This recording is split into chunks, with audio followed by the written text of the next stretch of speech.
Hey, this is Meridith Elliott Powell, and you know what time it is. Well, it is actually 8:03 Saturday morning. My fault. I was having a computer malfunction this morning, but nevertheless, it is time for Sales Logic, the show where we dive into the strategies, discuss the steps, everything that you need to know to sell more effectively in today's marketplace.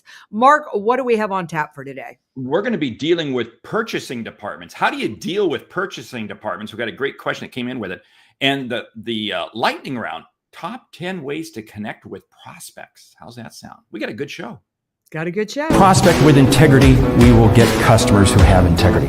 Integrity is the foundation from which everything is built on. You better understand value. But at the end of the day, sales is a relationship business. It is a people business. It is an emotional business.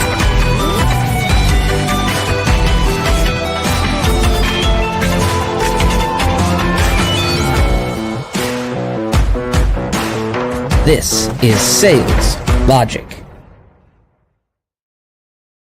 All right, welcome back to Sales Logic. Mark, we sit here just on the edge of the holidays, but we are still talking sales. So what's up for today? Well, we're going to talk about purchasing departments. And if you stop and think about this, are purchasing departments the bane of salespeople, or do they help salespeople? I mean, that's the real challenge. I'll tell you what, I can't stand purchasing departments. I don't want to spend any more minutes, any more moments dealing with a purchasing agent than I have to. But okay, get me off my soapbox here. What are your thoughts? Well, here's the thing about you know what it reminds me of? Purchasing departments are, for lack of a better way to put it, they're kind of a necessary evil, right? It reminds me back when I was a banker, we would have underwriting, and underwriting made me crazy because I felt like underwriting's goal was to prevent me from making a loan, which, you know what, sometimes is a good thing. So I think when, as sales professionals, we deal with purchasing departments, I think we need to have a mindset shift.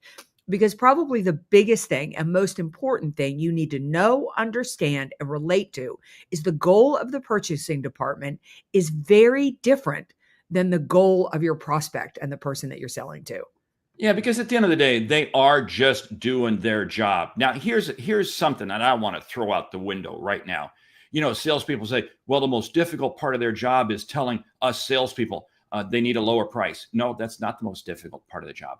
The most difficult part of their job is going to their customers, in other words, the people inside the company that they buy for, and they say, sorry, you can't have what you want because I've got to get a lower price. Those are their most difficult conversations. So salespeople, we've got to take a step back and realize purchasing agents are just doing what they are paid to do, and that is procure the cheapest stuff. Now, here's the whole thing. Their goal, their eyes, their vision, everything's a commodity. It's our objective. It's our goal to get them to see it's not a commodity as to what we're providing them.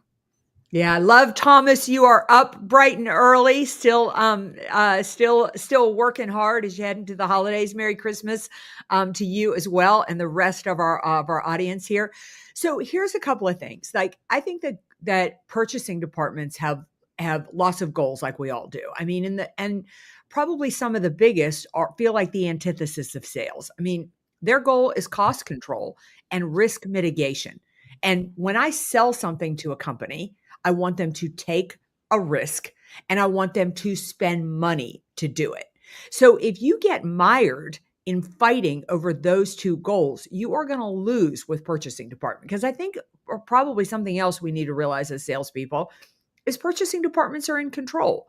You have to win them over. Now, the other great thing is that purchasing departments also have other goals like value creation, like ensuring quality in a company and ensuring that the company grows. They're not anti-growth. So you've got to get in there and talk about why it is worth it to circumvent those first two goals of cost control and risk mitigation to go with your last few goals. And I'm going to add to that, it's asset deployment. One of the things that any purchasing department is very concerned with is how much inventory is tied up in inventory, non-working assets. So their whole goal is, how do you turn assets as rapidly as possible? You want to get into a great conversation with a purchasing agent. Ask them, talk to them. Hey, what kind of turns are you expecting? What are the strategies that you use? Because all of them have various formulas based on quantity to buy versus dollars it's going to cost to buy, and inventory turn and so forth. And along with that, then it comes, how do they minimize the number of vendors? Ooh, vendors, I hate to use that term, but you got to use it with procurement departments. How many vendors are they working with? Because if they can consolidate vendors, it does two things. One, it minimizes their back office.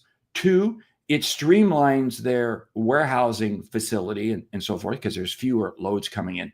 But the third thing it does is it gives them more power, because if they can consolidate to a few vendors, guess what? They've got more business dealing with one person, one company. What does that do?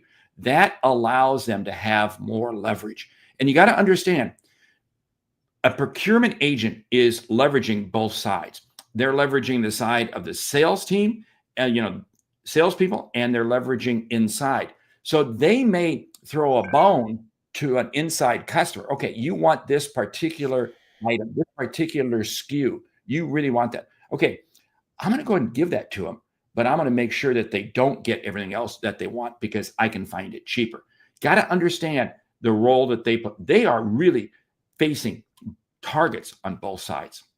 Yeah. Welcome, Jack Hubbard, probably the king of mastering the art of dealing with purchasing departments, because nobody dots their I's and crosses their T's more than the financial services industry that you are the expert in. So thanks. It has been a great year, and we too are excited about 2025. So, here's the thing too. I mean, Mark, what do you think about bringing the purchasing department in early, just bringing them in before anybody suggests you talk to purchasing? I'll tell you, I really blew this a couple of years ago. I was doing some work for a pretty prominent insurance company. I'd completely closed the deal, in my opinion, and they sent me over to purchasing. And I might as well have it was like quicksand. I was drowning like crazy. It was like completely starting the sales call over. And when I debriefed it afterwards, like Jack Hubbard taught me to do, even whether I have a good sales call or a bad one, to really think about it and talk about it and what could I have done differently, I really could have brought that group in earlier. Well, there's a way to bring them in, and there's a way not to bring them in. This is what's key. You go to a lot of the Fortune 500 companies and go out on their website, and they'll have out there, hey, here's the procurement department. And you got to go through this. You got to go through this form, this process, because, okay, they're encouraging every vendor to come through their purchasing department. Why? Because they want to keep all of their employees focused. Okay, I get that. But here's the situation. I'm going to go ahead and go through and fill out the paperwork, because there's a lot of paperwork anytime you are coming into a new company. There are such things as credit. There's such things as sustainability reports, ESL. There's all kinds of different documents that you may have to provide depending on the company. And that's fine. I want to get kind of vendor approved. That's fine. That is not going to be my entry point. I'm very firm on this. That's not going to be my entry point. Because if that's my entry point, they're going to say, okay, thank you very much for your price. Thank you very much for your information. We'll be in touch. I want to go to the user. I want to go to, what is the department? Who are the people who are going to benefit from what it is that I sell? Because I've got to create demand. I've got to create demand that comes back to purchasing, which really lends itself to the question we got from Charles in Southern California. He wrote, hey, today on his first outbound sales call, a manager actually picked up the phone. Okay, that's a shock. After the conversation, he said he'd speak with their purchasing manager. My question is, would you continue to call on the company to find a person of interest, or just wait to hear from the purchasing manager? I would never wait to hear from the purchasing manager, and I think we all agree from that, because the purchasing manager is not going to call you. But I think what I would do right then is really ask for. What I typically say to clients is, look, you've got a lot on your plate. You have a lot that you've got to handle. I would love to have that connection to the purchasing department and start that relationship right there. I'm going to have that I'm going to have that conversation. And that is so key. Here's something of interest, though. You got to understand what are the goals and objectives of the purchasing department. And, don't hesitate to ask them, hey, what are the goals? What are the objectives you're striving for? Now, they're going to probably throw you some smoke, but here's what you're looking for. I'm listening for what is their system? Do they use SAP? Are they an Oracle house? What type of system are they using to manage all of their logistics? 2, are there key inventory turns? Are there certain things? If they're publicly traded, you can find out what's their fiscal year, what's their fiscal quarters. And again, you can begin to see. And the third thing is, what's the role that your product or service plays? Because again, if it plays a critical role, then you're probably going to get a more senior purchasing manager. If it's a very secondary or tertiary, you're going to get a junior person. Okay, that's going to impact how you're going to deal with them. Yeah, we've got a lot of good comments coming in here. Dave Sanderson, always popping in with great advice. I experienced this during the pandemic when I was working with hospitals that needed N95 masks. The CFO understood the issue, but it went to procurement. They had their processes to fulfill, which stalled not only sale, but the business challenge the CFO was trying to mitigate. When your client has a critical need, you need to be nimble and adapt, which showed the challenges the supply chain was having.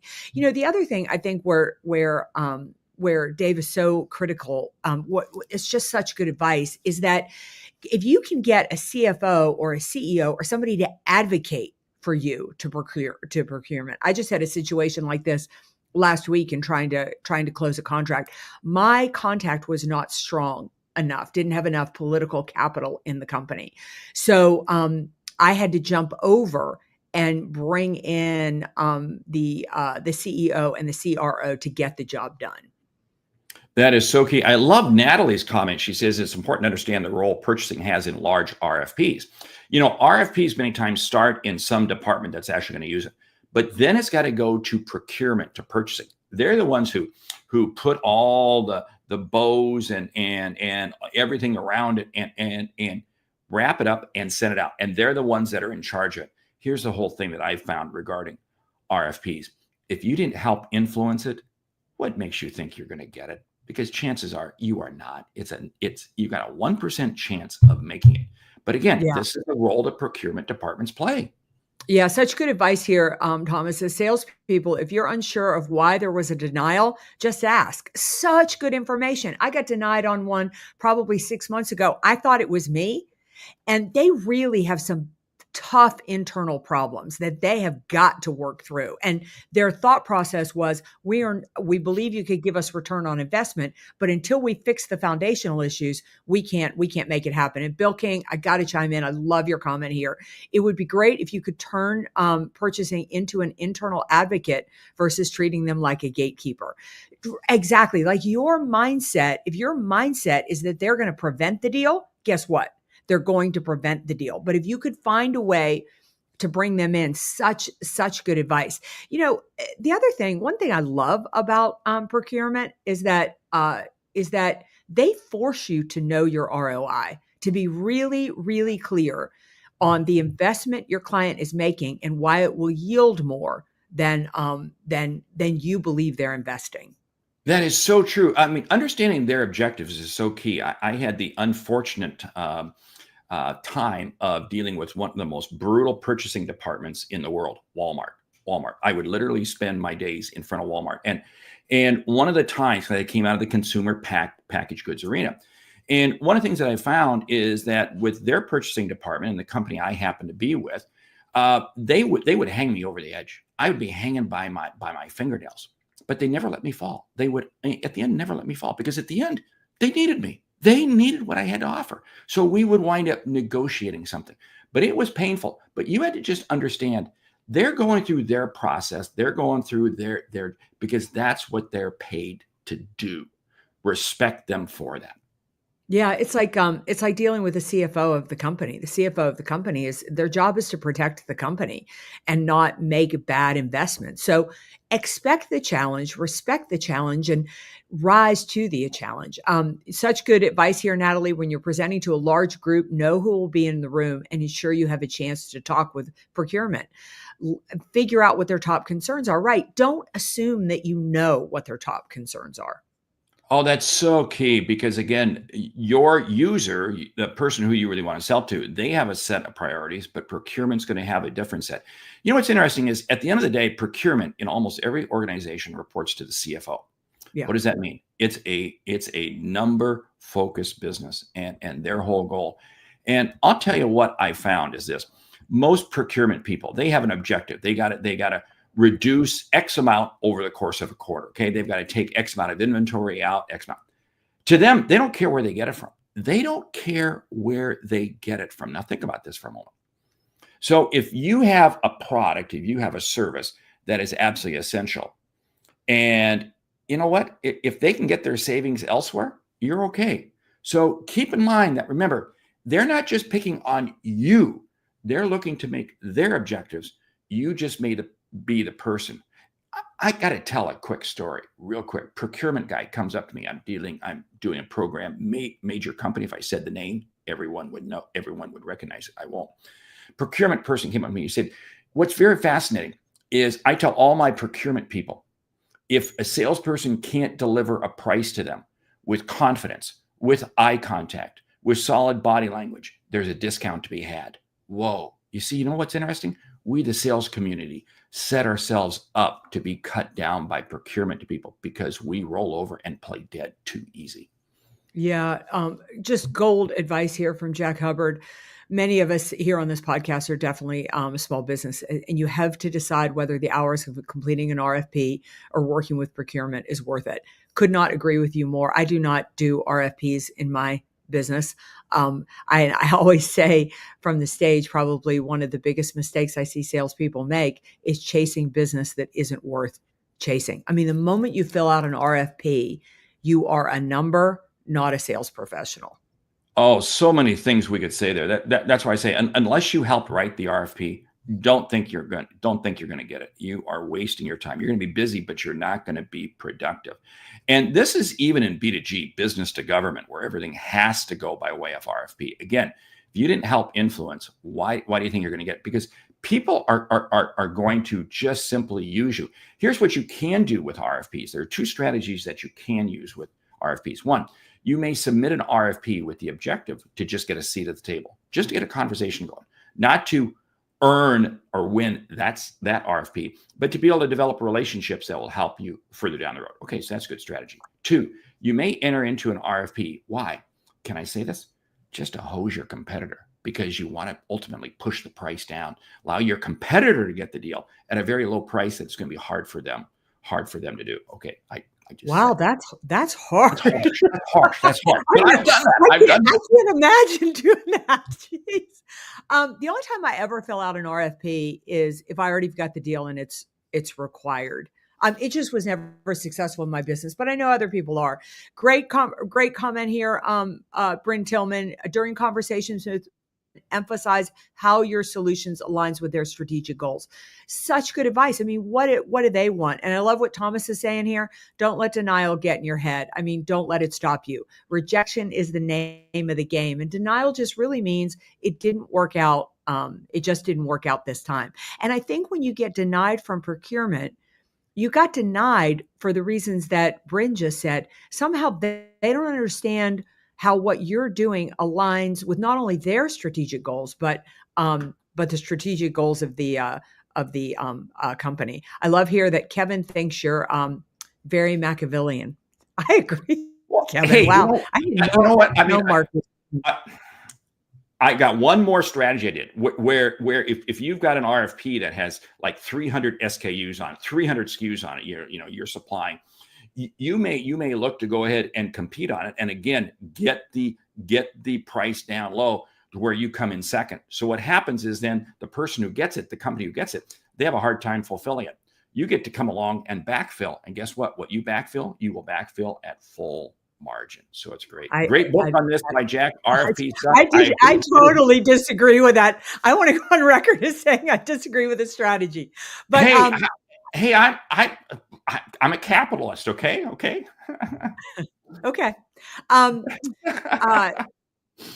Great. Look, maybe we should have a debate on that. it just reminds me of, I don't know. Never mind. Great book on this is RFPs Suck. What an eloquent book. Thank you, Jack Hubbard. Mark, we are burning time here. What is up for the book today? And let's head into the lightning round. Hey, the book is from Art Subject, our good friend. He's going to be on a Sales Logic Expert Exchange. He's written Smart Calling. There are several editions that have come out. I tell you what, Art is brilliant when it comes to using the phone. Sales Logic Expert Exchange, if you haven't heard about it, check it out. We do it the fourth Monday of each month. We got one coming up in each month. It's a new person. And we should really say that, hey, Sales Logic Podcast is sponsored by Sales Logic Mastermind. And yeah. So listen, if you are just hanging around, wrapping a couple of presents on Monday afternoon at 4:00, tap in, because Art is going to be joining us on the Sales Logic Expert Series. And Art is a powerhouse, a wealth of information. You can get that last dose of what you need to stay motivated to sell through the holiday season.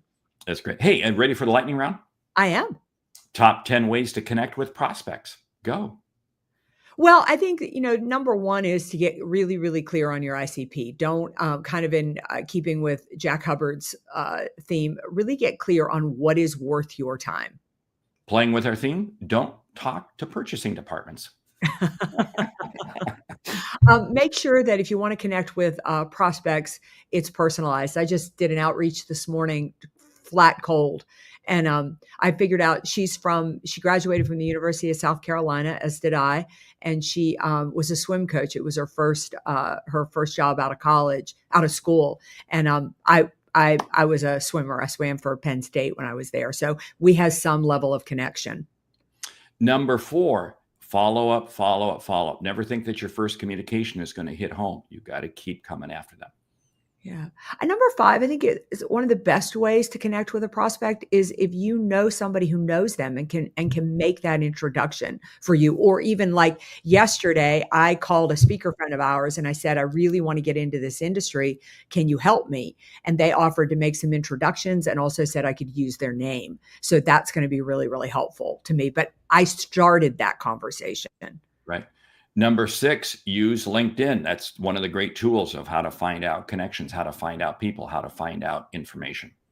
Yeah. I would also say, you want to make sure that you lead, if it's cold and it's a prospect, lead with the value you can bring, the problem that you can solve. I find a lot in your industry, these are the challenges. These are the things that we're doing to help.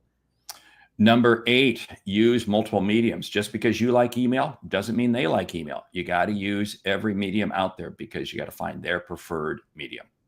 Yeah, I'm going to say number 9, just be authentic. Like I always check to make sure, am I calling on prospects from my heart or my head? If I'm calling from my head because I'm desperate, I'm scared, I really want this, I got to go away and do some work and make sure I'm coming from my heart. I love that. And number 10, hey, if you have the ability to help someone, you owe it to them to reach out to them. That's why we prospect, because we know we can help people. Hey, with that, we want to say thank you for listening to Sales Logic this week. If you like what you hear, subscribe, rate, and review the show on your favorite podcast app. If something we've said has earned you a single dollar, consider telling a friend about our show, because it's how we grow when we help you grow. I'm Mark Hunter. And I'm Meridith Elliott Powell. Remember, when you sell with confidence and integrity, all of this uncertainty suddenly becomes your competitive advantage. And the sale becomes logical. All right. Join us at 4 Monday, because you are not going to want to miss Art. It's going to be a fantastic program.